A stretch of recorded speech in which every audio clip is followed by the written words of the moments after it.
Okay. ఆ! అదే. Sir ఇప్పుడు డివోర్స్‌కి కోర్ట్‌ని ఆశ్రయించారు సార్. ఆశ్రయించిన తర్వాత సో, ఇప్పుడు కోర్ట్‌ను తీర్పు ఇవ్వడానికి కొంచెం టైం పట్టిద్ది. పడుతది. ఈ గ్యాప్‌లో ఇప్పుడు హస్బెండ్ అనేది ఇప్పుడు వైఫ్ అనేది మెయింటెనెన్స్ చార్జెస్ క్లెయిమ్ చేసుకోవచ్చా? అడగొచ్చా? అడగొచ్చు. అడగొచ్చు. ఇమ్మీడియేట్‌లీ వచ్చి ఎప్పుడైతే విడిపోతామో విడిపోగానే వెంటనే అమ్మాయి వచ్చి వాళ్ళ పిల్లలు ఉంటే పిల్లలు లేదా తనకు మెయింటెనెన్స్ అడగొచ్చు. హ్మ్. తనకు మెయింటెనెన్స్ అడగాలంటే ఒక డిగ్రీ పాస్ అయ్యి మంచి ఇంజనీరింగ్ పాస్ అయ్యి ఉన్న అమ్మాయి ఉందనుకో, హ్మ్. తను ఎడ్యుకేటెడ్ కదా, అవును. She can able to do any job. Any job అవును. కాబట్టి ఆమె షీ కెనాట్ క్లెయిమ్ అనేది కొన్ని సుప్రీంకోర్టు ఎడ్యుకేటెడ్ అయినప్పుడు అడగాల్సిన అవసరం లేదన్నట్టుగా కొన్ని తీర్పులు ఉన్నాయి. హ్మ్. అట్లా పోవచ్చు. బట్ పిల్లలకు మాత్రం తప్పనిసరి ఇవ్వాల్సి వస్తుంది. It is responsibility of the both the parents. హ్మ్. ఇద్దరి బాధ్యత హ్మ్. పిల్లల్ని పెంచి పోషించడం అనేది. సార్ అదే ఇప్పుడు ఇద్దరు డివోర్స్ అయింది. అదే అమ్మాయి అయితే ఇప్పుడు డివోర్స్ అయిన తర్వాత కూడా అమ్మాయి అనేది మెయింటెనెన్స్‌కి అనేది ఇప్పుడు హస్బెండ్‌ని ఎలవమని అడగడానికి ఛాన్స్ ఉంది. సో, ఇప్పుడు మొన్న ఇటే రివర్స్ మనం మాట్లాడుకున్నాం. హస్బెండ్ కూడా డిమాండ్ చేయొచ్చా మెయింటెనెన్స్ కోసం? నేనేమంటున్నా సార్, ఆ అమ్మాయి కంటే అమ్మాయికి పిల్లలు కూడా ఉంటారు. కానీ అబ్బాయికి తనే కదా ఉండేది. తనున్నప్పుడు తను ఓల్డ్ ఏజ్లో అడిగే పరిస్థితి కాదు కదా ఇది. హ్మ్. యంగ్ ఏజ్లోనూ అడుగుతున్నావు కదా. హ్మ్. యూఆర్ ఏబుల్ టు వర్క్ కదా. ఏదైనా అవును. వర్క్ చేసి సంపాదించాలి. It is your duty.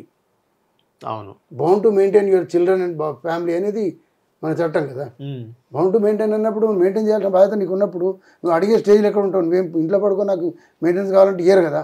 అవును. సపోజ్ అమ్మాయి కష్టపడి పనిచేస్తుంది, ఈయనకి హెల్త్ బాగలేకనో ఈయన హెల్త్ ప్రాబ్లం ఇష్యూస్ ఉండో లేవలేని కండిషన్ ఉంటే అట్లాంటి కండిషన్ అడగడం న్యాయమే, అడగొచ్చు. హ్మ్. హ్మ్.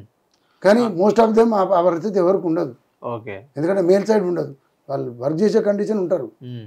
వర్క్ చేసి వదిలిపెట్టి ఇంట్లో పండుకుంటా నాకు మెయింటెనెన్స్ ఇవ్వనండి కోర్టును అడగలేం కదా. అవును. ఆమెను అడగలేము. ఆమె వర్క్ చేయగలుగుతాను, నువ్వేందుకు చేయలేకపోతావు? నువ్వు కూడా చేయాలి కదా. అవును. అది సార్ ఇప్పుడు ఇద్దరు ఒక కపుల్ అనేది డివోర్స్ తీసుకున్నారు. డివోర్స్ తీసుకున్న తర్వాత వీళ్ళు తీసుకున్న తర్వాత మళ్ళీ ఇతర ఏ కారణాల వల్ల గాని వీళ్ళిద్దరు మళ్ళీ పెళ్లి చేసుకోవాలని అటు పెద్దలు గాని అయన్నీ నిర్ణయిస్తే మళ్ళీ వీళ్ళిద్దరు పెళ్లి చేసుకోవచ్చా? చట్ట ప్రకారం. చట్ట ప్రకారం పెళ్లి చేసుకోవచ్చు. హ్మ్. వాళ్ళు ఏ మతాన్ని ప్రకారం అంటే ఆ మత ప్రకారం వాళ్ళు పెళ్లి చేసుకోవచ్చు. అంటే అఫీషియల్‌గా ఇప్పుడు రిజిస్ట్రేషన్ మ్యారేజ్ అలాంటివి తీసుకోవాలా? చేయొచ్చు, లేకపోతే ఏదైనా గుళ్ళో అలాగే చేసుకోవచ్చా? ఎక్కడైనా ఈవెన్ గుళ్ళో చేసుకున్నా వ్యాలిడే సార్. ఓకే. గుళ్ళో చేసుకుని దండలు మార్చుకున్నా వ్యాలిడే. ఓకే. ఫోటోగ్రాఫ్స్ అవన్నీ చూస్తే వ్యాలిడే. హిందూ మ్యారేజ్ యాక్ట్ ప్రకారం ఏంటంటే 7 అడుగులు నడవడం ఇవన్నీ ఉంటే వ్యాలిడ్ అని చెప్పి హిందూ మ్యారేజ్ యాక్ట్ చెప్తుంది. హ్మ్. బట్ ఈవెన్ దో మనం చేస్తాం కదా ఆర్య సమాజ్ అన్నీ పెళ్ళిళ్ళని ప్రాపర్గా వాళ్ళు ఈ మధ్యనే అవి రికగ్నైజ్ చేయడానికి లేదని అన్నారు. హ్మ్. వచ్చింది కానీ వాస్తవానికి ఎక్కడ ఏ గుళ్ళు చేసుకున్నా గుళ్ళో పూజారి ఎవిడెన్స్ ఉంటాడు కదండి. పెళ్ళి అయినట్టు ప్రూఫ్ ఉంటే చాలు.